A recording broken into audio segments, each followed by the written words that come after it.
जब सृष्टि का आरंभ हुआ, ब्रह्मांड के हर कोने में अंधकार फैला हुआ था। कोई प्रकाश नहीं था, कोई जीवन नहीं था।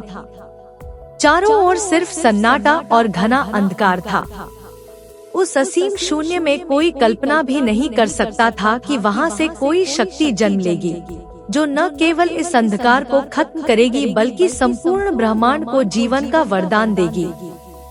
यह वो समय था जब कूष्मांडा माता ने अपनी दिव्य शक्ति से सृष्टि की रचना की। कहते हैं कि जब कोई भी देवता, ऋषि मुनि या स्वयं भगवान विष्णु भी इस अंधकार को नहीं मिटा पाए, तब एक हल्की सी मुस्कान के साथ कूष्मांडा माता ने अपनी अलौकिक शक्ति से सूर्य का निर्माण किया। सूर्य का जन्म होते ही ब्रह्मांड में पहला प्रकाश हुआ और यही वह क्षण था जब सृष्टि की शुरुआत हुई। कूष्मांडा माता को सृष्टि की आद्या शक्ति माना जाता है। इन्हें आदि शक्ति भी कहा जाता है, क्योंकि इन्हीं की कृपा से इस जगत का निर्माण हुआ था। कूष्मांडा माता का नाम भी विशेष महत्व रखता है। कूष्मांडा शब्द 3 भागों में विभाजित है, कु, श्मा और अंड। कु का अर्थ है थोड़ा, श्मा का अर्थ है मुस्कान और अंड का अर्थ है ब्रह्मांड। इस प्रकार कूष्मांडा का मतलब है वह देवी जिसने अपनी छोटी सी मुस्कान से पूरे ब्रह्मांड का निर्माण कर दिया।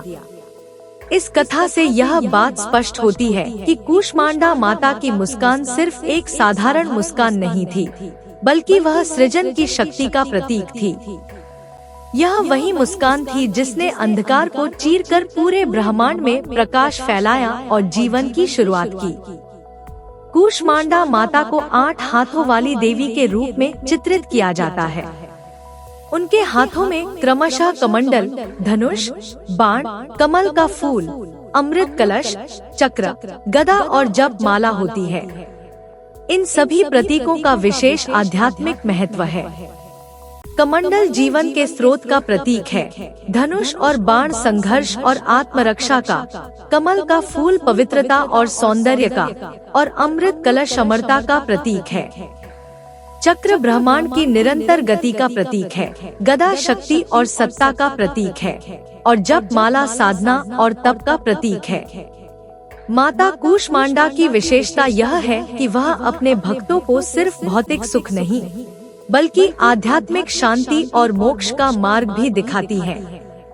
उनके अष्टभुजा स्वरूप का हर हाथ हमें एक नई दिशा में प्रेरित करता है। अब हम एक पुरानी कथा की ओर चलते हैं, जो कूष्मांडा माता की दिव्यता और कृपा को प्रकट करती है। बहुत समय पहले देवताओं और दानवों के बीच एक भयंकर युद्ध हुआ था। इस युद्ध में देवताओं को भारी नुकसान उठाना पड़ा। दानवों की शक्ति इतनी बढ़ गई थी कि उन्होंने तीनों लोकों पर कब्जा कर लिया था। इंद्रलोक से लेकर धरती तक हर जगह दानवों का शासन हो गया था। देवताओं ने कई बार भगवान विष्णु और शिव की प्रार्थना की, लेकिन यह समस्या इतनी जटिल हो गई थी कि उसे हल करने के लिए किसी और शक्ति की आवश्यकता थी। तब सभी देवता और ऋषि एकत्र हुए और उन्होंने माता कूष्मांडा का ध्यान किया। उनके तप और प्रार्थना से माता प्रसन्न हुई और प्रकट होकर बोली, डरो मत, मैं तुम्हें इस संकट से मुक्त करूंगी। माता ने अपनी अद्वितीय शक्ति से देवताओं को वरदान दिया और उनके नेतृत्व में देवताओं ने दानवों पर आक्रमण किया। माता कूष्मांडा की कृपा से देवताओं को अपार शक्ति मिली और वे दानवों पर विजय प्राप्त करने में सफल हुए। इस प्रकार कूष्मांडा माता ने न केवल ब्रह्मांड की रचना की, बल्कि देवताओं की रक्षा भी की और धर्म की स्थापना में महत्वपूर्ण भूमिका निभाई। नवरात्रि के चौथे दिन कूष्मांडा माता की पूजा की जाती है। इस दिन विशेष रूप से उनकी उपासना करने से भक्तों के जीवन में सुख, समृद्धि और स्वास्थ्य का आगमन होता है। ऐसा कहा जाता है कि जो भक्त सच्चे मन से माता की आराधना करते हैं, उन्हें जीवन में कोई भी कष्ट नहीं छूता। कूष्मांडा माता का आशीर्वाद न केवल भौतिक समृद्धि देता है, बल्कि मानसिक शांति और आध्यात्मिक उन्नति भी प्रदान करता है।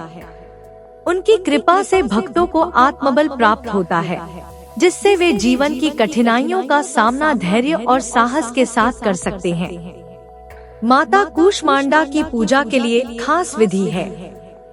पूजा के दौरान भक्त को अपने घर के पूजा स्थल में एक विशेष स्थान तैयार करना चाहिए। वहां माता की प्रतिमा या चित्र स्थापित करें।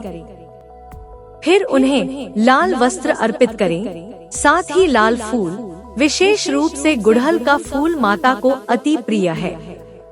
नारियल, धूप, दीप और नैवेद्य के साथ माता की आरती करें। अंत में माता को मिष्ठान का भोग लगाएं और अपनी मनोकामनाओं की सिद्धि के लिए प्रार्थना करें।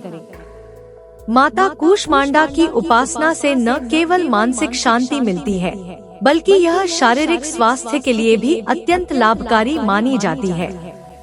कहा जाता है कि जो व्यक्ति माता की आराधना करता है, उसके जीवन में रोग और पीड़ा का अंत हो जाता है। माता की कृपा से व्यक्ति दीर्घायु, स्वस्थ और ऊर्जावान रहता है। यह भी कहा जाता है कि कूष्मांडा माता के आशीर्वाद से व्यक्ति की सृजनशीलता बढ़ती है। यह माता उन लोगों के लिए विशेष रूप से महत्वपूर्ण है जो रचनात्मक कार्यों में लगे रहते हैं, जैसे कलाकार, लेखक या संगीतकार। उनकी आराधना से व्यक्ति की कल्पना शक्ति को बल मिलता है और वह अपने कार्य में नई ऊंचाइयों को छूता है। अब हम एक और कथा की ओर बढ़ते हैं, जो कूष्मांडा माता की शक्ति और उनके शत्रुओं पर विजय की कथा है। यह कहानी हमें यह सिखाती है कि कैसे माता की कृपा से हर बाधा को पार किया जा सकता है। एक समय की बात है जब धरती पर अंधकार और अशुभ शक्तियों का प्रभाव बढ़ गया था। मनुष्य भय में जी रहे थे, उनकी फसलें नष्ट हो रही थी और बुरी आत्माएं चारों ओर हाहाकार मचा रही थी। लोगों ने देवताओं से सहायता की प्रार्थना की, लेकिन कोई भी देवता इन शक्तियों से लड़ने में सक्षम नहीं था। तब सभी ने कूष्मांडा माता की शरण ली। माता ने अपनी अपार शक्ति से उन सभी अशुभ शक्तियों का अंत किया और धरती पर शांति और समृद्धि की स्थापना की। यह कथा हमें यह सिखाती है कि चाहे कोई भी समस्या हो, अगर हम सच्चे मन से माता की आराधना करें, तो कोई भी शक्ति हमें पराजित नहीं कर सकती। आज भी माता कूष्मांडा की कृपा से लाखों भक्त अपने जीवन में नई दिशा पाते हैं। उनकी आराधना से व्यक्ति न केवल अपने सांसारिक कष्टों से मुक्त होता है, बल्कि आध्यात्मिक उन्नति भी प्राप्त करता है। माता कूष्मांडा की उपासना से जीवन में सुख, समृद्धि, स्वास्थ्य और शांति का आगमन होता है। उनकी मुस्कान में जो दिव्यता है, वह हर भक्त के जीवन में प्रकाश की तरह फैलती है। कूष्मांडा माता हमें यह सिखाती है कि सृष्टि की शुरुआत चाहे कितनी भी कठिनाइयों और अंधकार से क्यों न हो, एक मुस्कान और आस्था से सब कुछ बदला जा सकता है। हमें अपने जीवन में भी इसी विश्वास और धैर्य को बनाए रखना चाहिए। कूष्मांडा माता की कथा हमें यह सिखाती है कि सृजन की शक्ति हमारे भीतर है। माता की कृपा से हम अपने जीवन में नई ऊंचाइयां छू सकते हैं, चाहे कैसी भी परिस्थितियां क्यों न हो। उनकी उपासना हमें आत्मबल, साहस और शांति प्रदान करती है।